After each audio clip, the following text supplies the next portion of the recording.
You that are here is really, really comforting, really, really wonderful. And I'd like to personally thank you for sharing in the baptism of Lane and Blake today. From my perspective, it's kind of been a long time coming, but they finally gave the right answers that we were looking for before we'd let them get baptized. I think Lane was the one that put it the most succinctly. He says, I want to be baptized to show Jesus that I love him. So this morning, I would invite you to reflect on the time that you were baptized, if you have been, to reflect on what the meaning of baptism is. And I know Mark will bring some remarks in that regard. But I'd like to share with you the account of one of the more amazing, to my mind, and I lost the page.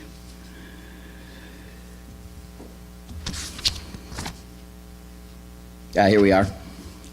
We'll share with you out of Acts chapter 8. A lot of good stuff in that chapter and the one that follows it, but I'm not going to be sharing about Paul this time. There was a young man named Philip that was directed by God to kind of head down to the coast. And he was one of the first, I'd almost like to say, appointees of the church after Christ's ascension. But he was directed to go down the road, and as he's on his way down, he comes across a man, a eunuch, who was basically a servant of the Queen of Ethiopia. And he asked the guy, Philip asked the guy, do you know what you're reading out of the Bible? And the guy says, how can I know if no one shows me?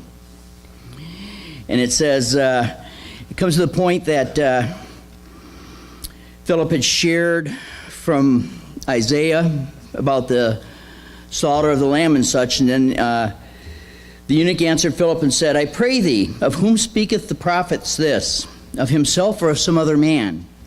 Then Philip opened his mouth and began the same scripture and preached unto him Jesus. And as they went on their way, they came unto a certain water, and the eunuch said, See, here is water. What doth hinder me to be baptized? And Philip said, If thou believest with all thine heart, thou mayest. And he answered and said, I believe that Jesus Christ is the Son of God. And he commanded the chariot to stand still, and they went down both into the water, both Philip and the eunuch, and he baptized him. And when they were come up from the water, the Spirit of the Lord caught away Philip, and the eunuch saw him no more, and he went on his way rejoicing. And that is one of the wondrous things that God has for us in our spirits, is when he touches it and we make that choice for him, we do come away rejoicing.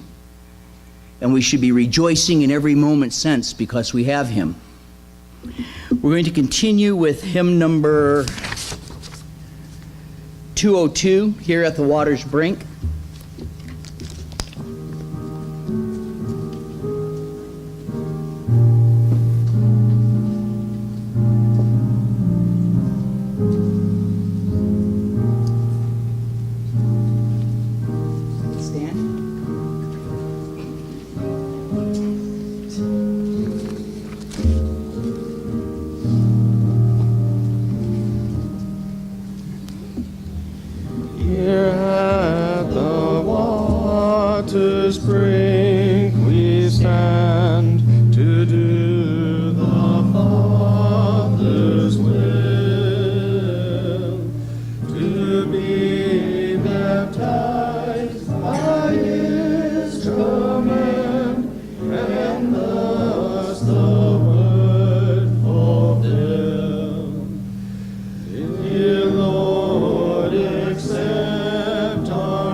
Jesus was the Savior.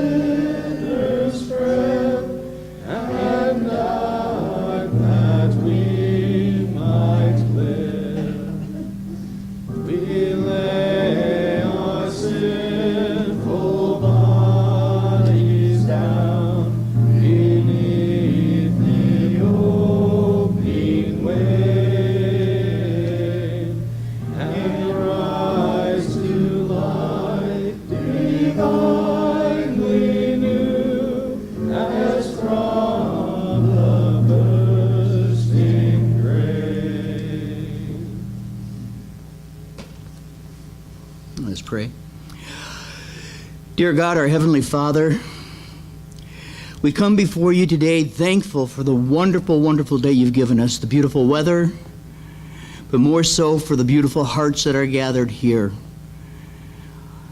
Hearts that are turning to you in response to your love.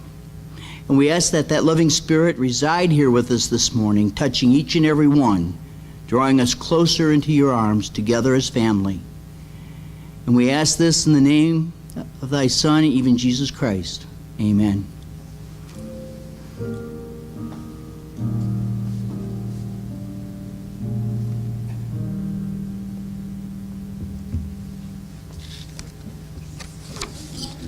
What a perfect song to start off with. For a scripture to prepare us for the charge and for you guys to ponder on, as we'll sing a song here, Come to the Water. I'd read out of Genesis, the 6th chapter, verse 51 through 53 and verse 67. You see, the gospel of Jesus Christ was from the beginning. His plan of salvation was from the beginning, even in Genesis. And he says, "But God hath made known unto our fathers that all men must repent. And he called upon our father Adam by his own voice, saying, I am God. I made the world, and men before they were in the flesh. And he also said to them, If thou wilt, turn unto me, and hearken unto my voice, and believe. And repent of all thy transgressions, and be baptized, even in water, in the name of mine only begotten Son, who is full of grace and truth, which is Jesus Christ. The only name which shall be given under heaven, whereby salvation shall come unto the children of men. And ye shall receive the gift of the Holy Ghost, asking all things in his name. And whatsoever ye shall ask, it shall be given you. And it came to pass, when the Lord had spoken with Adam, our father, that Adam cried unto the Lord, and he was caught away by the Spirit of the Lord, and was carried down into the water, and was laid under the water, and was brought forth out of the water, and thus he was baptized."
You said you'd come and share all my sorrows. You said you'd be there for all my tomorrows. I came so close to sending you away, but just like you promised, you came there to stay. I just had to pray. And Jesus said, come to the water, stand by my side. I know you are thirsty, you won't be denied. I felt every teardrop when in darkness you cried.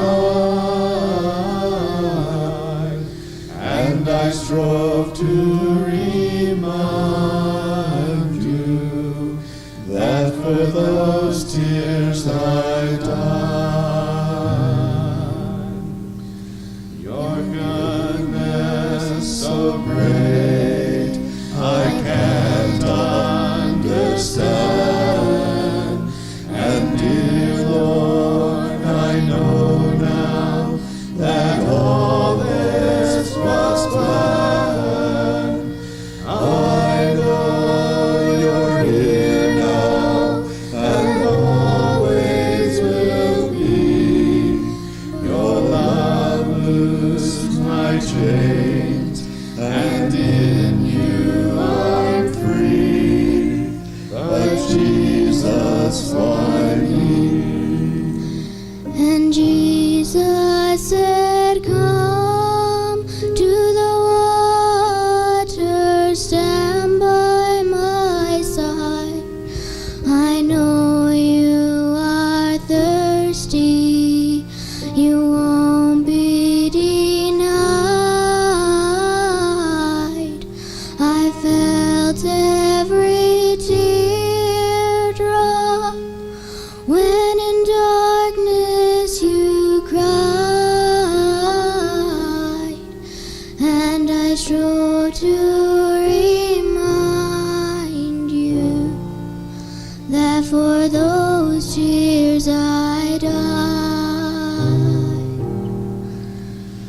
Jesus, I give you my heart and my soul.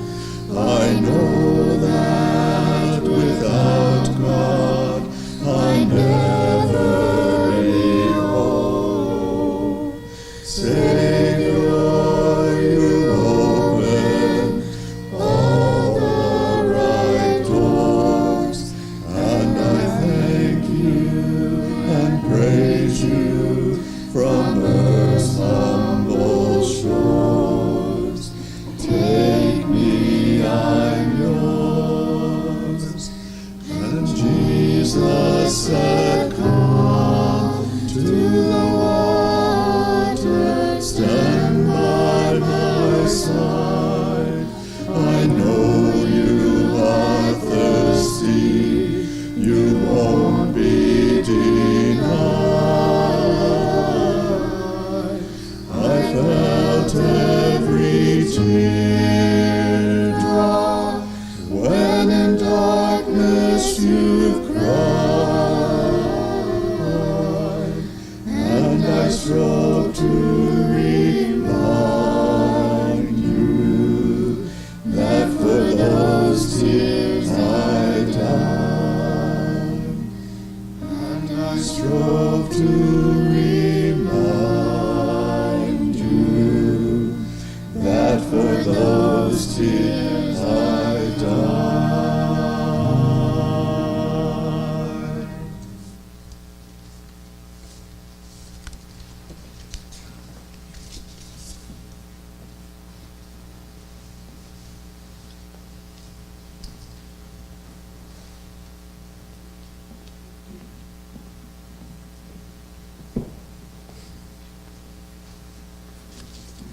By far, that is probably my favorite baptism song. Learned that since I was a little kid going up to church camp. This baptismal charge is especially to our brothers Lane and Blake. However, each baptismal charge is also for each and every one of us, too. So today, Lane and Blake, you guys got to need to recognize that you're making the most important decision of your entire life this morning. You're making that decision to make that covenant, that eternally binding promise between you and God, that you've decided to follow Jesus because you love him. This covenant does not end with the week, nor the month, nor the year, but it is for the rest of your life. Today, Lane and Blake, you commit to God that you will keep the commandments of God, to love the Lord with all your might, mind, and soul, and to love thy neighbor as thyself. God's promise to you is that any and all sins which you've committed thus far in your life will be washed away, and you'll receive that remission of sins here this morning. They will be washed away, and in order for your soul to remain clean, you must keep His commandments and endure to the end, all the days of your life. In Matthew, the 3rd chapter, and there's a lot of scriptures on baptism. If you look in your bulletins, there's a whole insert full of them. But in Matthew, the 3rd chapter, Jesus comes to John the Baptist and says, I need to be baptized. Now, Jesus did not commit any sin. But Jesus, when John actually refused him, if you look at verse 42, he says, I need to be baptized of thee, Jesus. Why comest thou to me? Jesus answered and said to him, Suffer me to be baptized of thee, for thus it becometh us to fulfill all righteousness. And then Jesus was baptized by John the Baptist.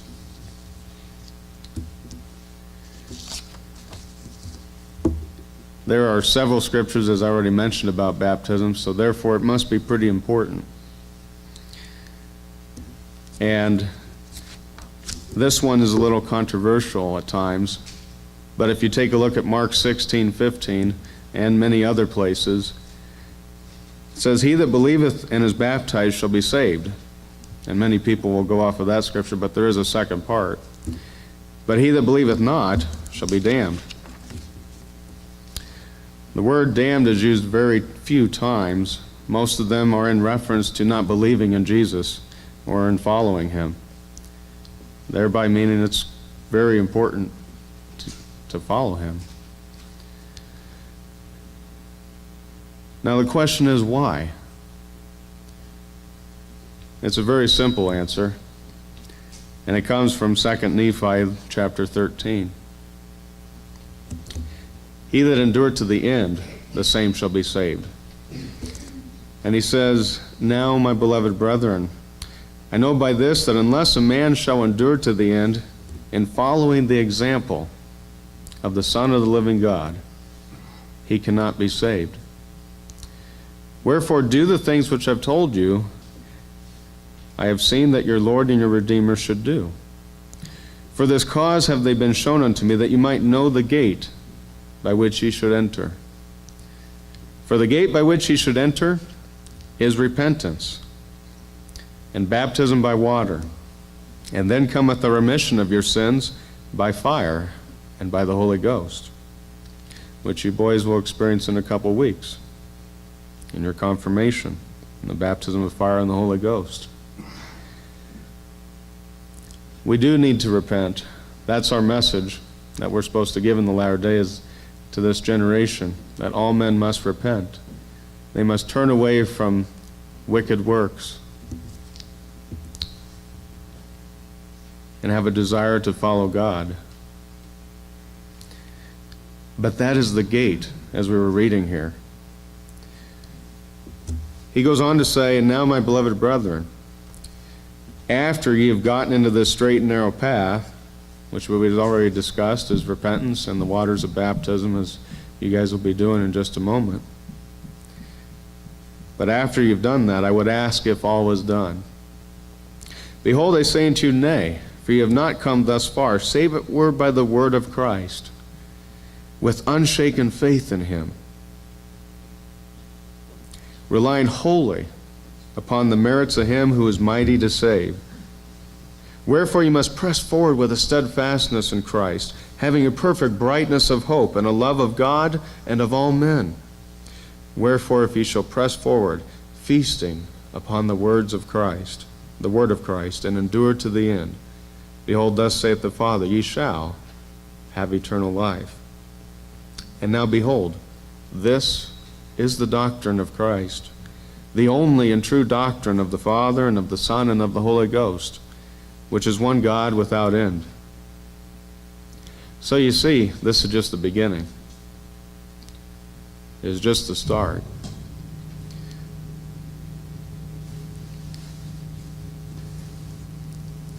And in John chapter 3, it's the story of Nicodemus and Jesus and their discussions about eternal life and the kingdom of God. Jesus answered Nicodemus, saying, Verily, verily, I say unto thee, except a man be born again, he cannot even see the kingdom of God. And Nicodemus said, How can a man be born when he's old? Can he enter the second time into his mother's womb and be born? Jesus answered, Verily I say unto thee, except a man be born of water and the Spirit, he cannot enter the kingdom of God. That which is born of the flesh is flesh, and that which is born of the Spirit is spirit. Marvel not that I say unto thee, ye must be born again. So Lane and Blake, you'll be doing that today, beginning that. And it's going to get much more difficult to follow him starting today, because the adversary would wish for you to fail. And so you'll need to have your guard up, and you can do that by feasting upon his word, studying his scriptures, praying daily, spending time with God, keeping God close to you. And so the charge becomes, as you go into the waters of baptism, and all of us fail at this, is to keep the commandments wholly and perfectly. Of course, not for discussion for today, but that's why we take the bread and the wine to remember this covenant that you guys are making today in the waters of baptism, to follow him all the days of your life. This is by far the most exciting and most important day of your life. I encourage everyone to take a look at the rest of the scriptures on there, because there's so much meat to be had on what baptism is and what it really means for us, the application for it to our lives as we go forward. And my last scripture is from section 17. The duty of the members, Lane and Blake, after they have received baptism. The elders and priests are to have sufficient time to expound all things concerning the Church of Christ to their understanding, previous to their partaking of the sacrament being confirmed by the laying on of hands of the elders, so that all things may be done in order. That's why you went through the pre-baptismal classes. That's why we've been studying these things in Sunday school and in Zion's League, so that you're prepared for the baptism of the fire and Holy Ghost, which your grandpa's going to talk about, I'm sure, in a couple weeks. But I would encourage you to spend a lot of time with God these next 2 weeks as you prepare for that. Because like I said, this is just the beginning. The members shall manifest before the church by a godly walk and conversation, that they are worthy of it, that there may be works and faith agreeable to the Holy Scriptures, walking in holiness before the Lord. That's the charge given to you, to walk a godly walk, to follow the example set by Jesus Christ. That's that covenant you're making today. That your works and your faith show that, not only to you and to your family, but to every person you come into contact with. For you guys being in school, people should be able to see the countenance of Jesus residing within you and say, I want a part of that. And as you can see, that is a message to all of us, isn't it? That we need to carry that countenance of Jesus in our life, to have that love of God and of all men. So in just a moment, the person who is called of God and has authority from Jesus Christ to baptize shall go down into the water with the person who has presented him or herself for baptism, and shall say, calling him or her by name, having been commissioned of Jesus Christ, I baptize you in the name of the Father, and of the Son, and the Holy Ghost. Then shall he immerse him or her in the water, and come forth again out of the water, reborn as new creatures in Christ. Shall we go ahead and make our way to the baptismal font? Take a hymnal with you, please. There's an insert. Oh, is there an insert? There is an insert for the hymn. Yeah, okay. Make sure you have that insert then. Save the hymn. Lock your eyes. Long drive back here.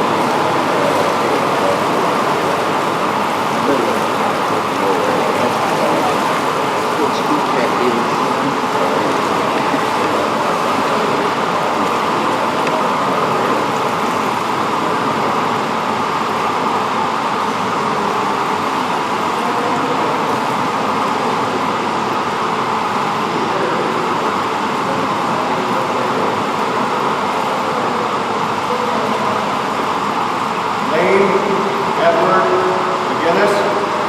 Having been commissioned of Jesus Christ, I baptize you in the name of the Father, and of the Son, and of the Holy Ghost.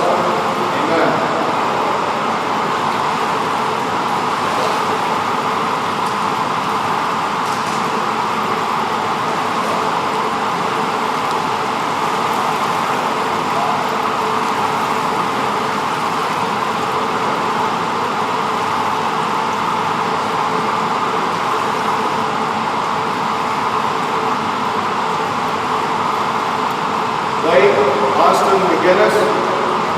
Having been commissioned of Jesus Christ, I baptize you in the name of the Father, and of the Son, and of the Holy Ghost. Amen.